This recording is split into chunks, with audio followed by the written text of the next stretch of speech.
Привет! Я Надя, и это канал Надя путешествовать. Сегодняшнее видео у нас о том, как мы с друзьями ездили из Челябинска в Екатеринбург на один туристический день, чтобы хорошо провести время и посмотреть несколько достопримечательностей. Параллельно я, конечно же, буду рассказывать об этих местах, интересные факты и основную информацию. Вот. И приятного просмотра!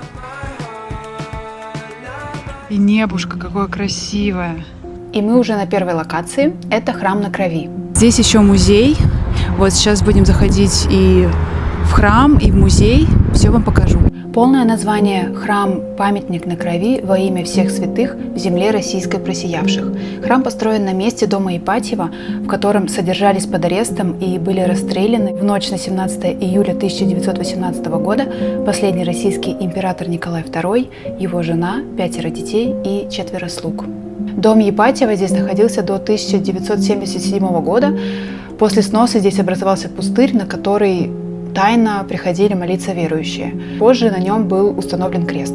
И в 1992 году было решено построить мемориальный храм. В 2000-м его начали строить, и уже в 2003-м он здесь появился. Это комплекс из двух храмов: нижний в честь царской семьи и основной верхний храм в честь всех святых в земле российской просиявших. Храм довольно большой и очень красивый.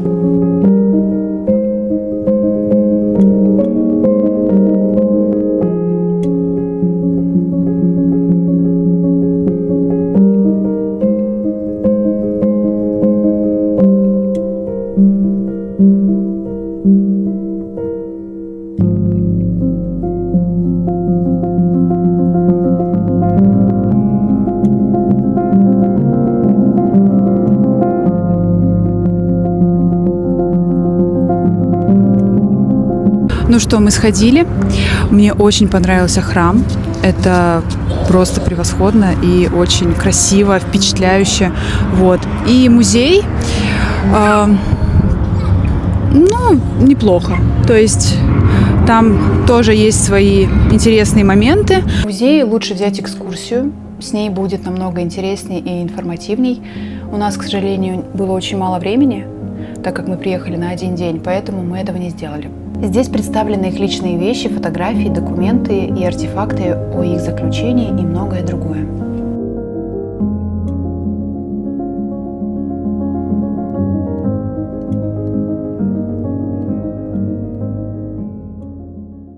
Кстати, по центру Екатеринбурга проходят такие туристические линии, туристические маршруты. Они нарисованы яркими цветами прямо на асфальте, на тротуаре. Я, к сожалению, о них узнала слишком поздно, поэтому я не подсняла, как это вообще все выглядит в реальности, но их не так сложно найти. То есть это яркие цвета прямо на прогулочной зоне в центре. Они ярко заметны на тротуаре, и вы 100% на них обратите внимание. По-моему, это просто гениальная, прекрасная, чудесная идея, потому что даже самый неподготовленный турист может прийти, прогуляться и увидеть все, что нужно обязательно увидеть туристу в городе. И прогуливаясь возле вот этих вот главных локаций, главных достопримечательностей, будет QR-код, который можно отсканировать и уже узнать подробнее об этом месте. Сейчас я вкратце расскажу, что это за линии и через что они идут. Первая и такая самая основная линия – это красная. Она протяженностью примерно 9 километров и захватывает 29 достопримечательностей. Начинается от площади 1905 года. Желтая линия, примерно та же красная, но для туристов на велосипедах, самокатах и тому подобном. Следующая линия зеленая. Она знакомит с историей промышленности Екатеринбурга. Начинается она от плотины в центре через реку Исеть. Если там какая-то другая есть. А там одна. Через реку. Следующая линия синяя, она примерно 6 километров, и это 11 достопримечательностей, связанных с жизнью, деятельностью и последними днями жизни семьи Николая II. Она начинается от храма на Крови, как раз который мы только что с вами смотрели.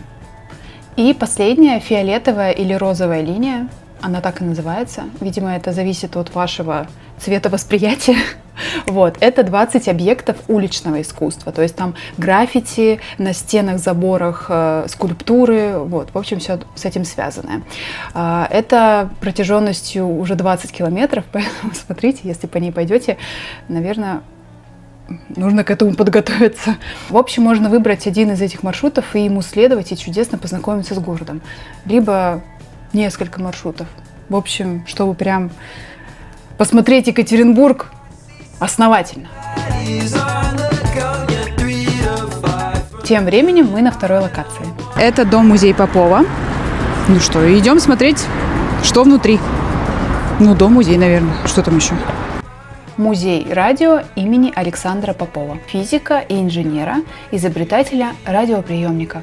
Честно сказать, я понятия не имела, что он из Свердловской области. Теперь знаю.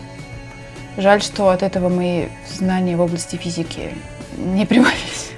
Музей открыт в 1986 году в доме, где изобретатель жил во время учебы в духовной семинарии в 1871-73 годах.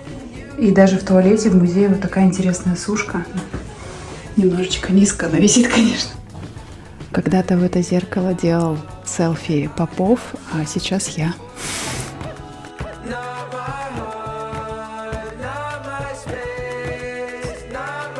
Здесь можно проследить историю аппаратов связи от первого телеграфа до современного мобильного телефона и познакомиться с биографией Александра Попова. Первый фонограф. Первый электрофон. Первый канал. А на этом видео я листаю книгу об охоте на лис и не понимаю, почему здесь нет ни одной лисы.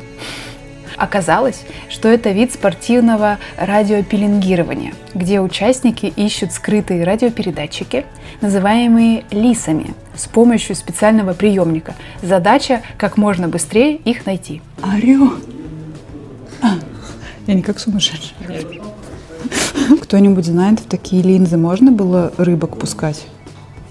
Чтоб ты такой смотришь передачу, а там еще рыбки плавают. Далее мы отправились в город Невьянск. Это примерно час-полтора из Екатеринбурга. Алло, здравствуйте. Мы приехали в город Невьянск, что в Свердловской области. А меня вообще видно? Ну, давайте лучше вот так. Вот, приехали на достопримечательность. Невьянская Пизанская башня. Вот, очень интересная достопримечательность. Сейчас будем смотреть. Вот она нас приветствует. Это архитектурный памятник, связанный с династией Демидовых, знаменитыми промышленниками и заводчиками. Основатель династии Никита Демидов, родом из Тулы, был выдающимся кузнецом и оружейником. В конце 17 века он прославился качественными изделиями, что привлекло внимание Петра I. И тот сначала передал ему в управление Тульский оружейный завод, а после доверил развивать металлургическое производство на Урале. Невьянский завод Демидов построил первым, и он очень быстро стал одним из крупнейших металлургических заводов в России. А Демидов был обязан обеспечить регулярные поставки железа, пушек и так далее для нужд армии и флота. Вернемся к башне. Она имеет наклон и напоминает Пизанскую башню.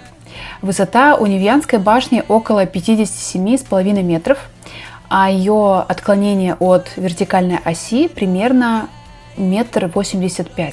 Наклон мог быть вызван ошибками при строительстве или процессами проседания грунта. Находясь в башне, это, кстати, ощущается и вызывает очень такие непонятные чувства. Ты вроде бы стоишь прямо, но тебя все время куда-то косит. И ты такой, что происходит? Мозг вообще не понимает, что происходит. Башня была построена в 1720-40-х годах по приказу Акинфея Демидова, сына Никиты Демидова. Очень узко и низко. Кстати, в честь Акинфея Демидова в Екатеринбурге назван аэропорт. В башне 9 этажей, и мне больше всего запомнился 3-й этаж. Это акустическая комната. Благодаря особенностям конструкции шепот из одного угла ясно слышен в другом углу. Скажите что-нибудь. Стены разговаривают. А это ты в стене? Да, меня слышно? Меня слышно? Замуровали прям. Привет, подписчики. Скажи, не забудьте подписаться. Не забудьте подписаться на канал, ставить лайк и колокольчик, чтобы не пропустить следующий. Спасибо. Ну и, конечно, смотровая площадка, откуда вид открывается просто великолепный. Мы еще приехали туда как раз на вечереющее солнце, а это мое самое любимое время суток, и это было просто чудесно. You remind me of the perfect summer day.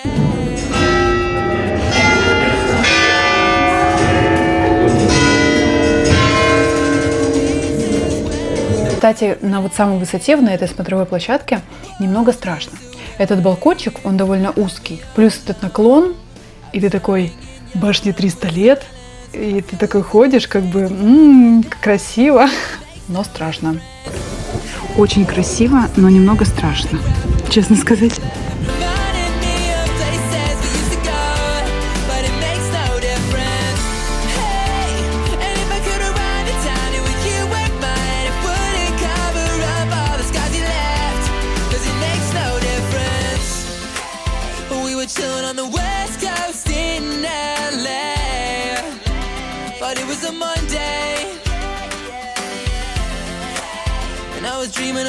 Блин, вы мне видео испортили.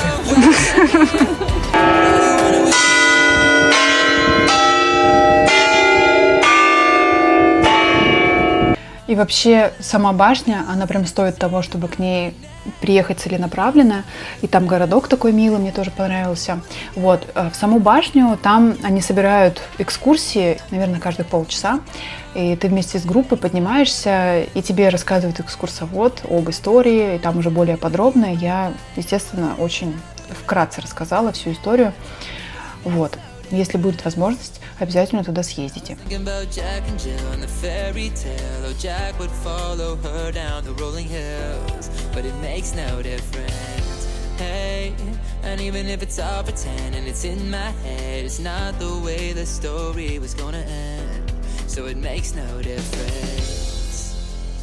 Только посмотрите на эту красоту.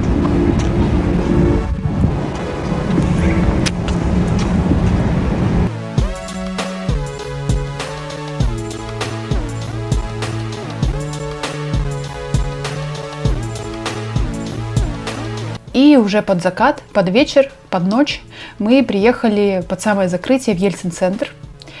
Буквально только успели быстренько посмотреть музей. Ну, там прикольно. Как вот музей, там, правда, можно залипнуть, наверное, часа на 3-4. Просто прийти и изучать, и читать, и смотреть, и пробовать. И, в общем, мне там понравилось, как музей. Плюс там далеко не только про первого президента России Бориса Ельцина. Там много всего. В принципе, про Россию 90-х. Экспозиции, посвященные перестройке, последним годам существования СССР, выборы 96-го года, кризис. В общем, там много всего. Всякие архивные документы, фото. Можно посмотреть документальные фильмы. Мы пожалели, что приехали перед самым закрытием. Но такой вот у нас однодневный тур, что успели, то посмотрели.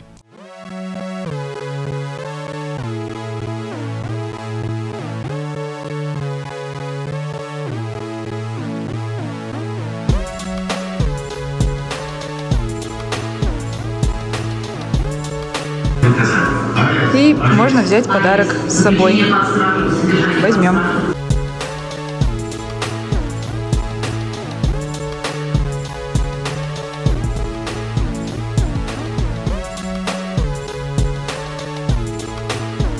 Реально туда можно приехать, полностью погрузиться в эту атмосферу такого непростого десятилетия для России.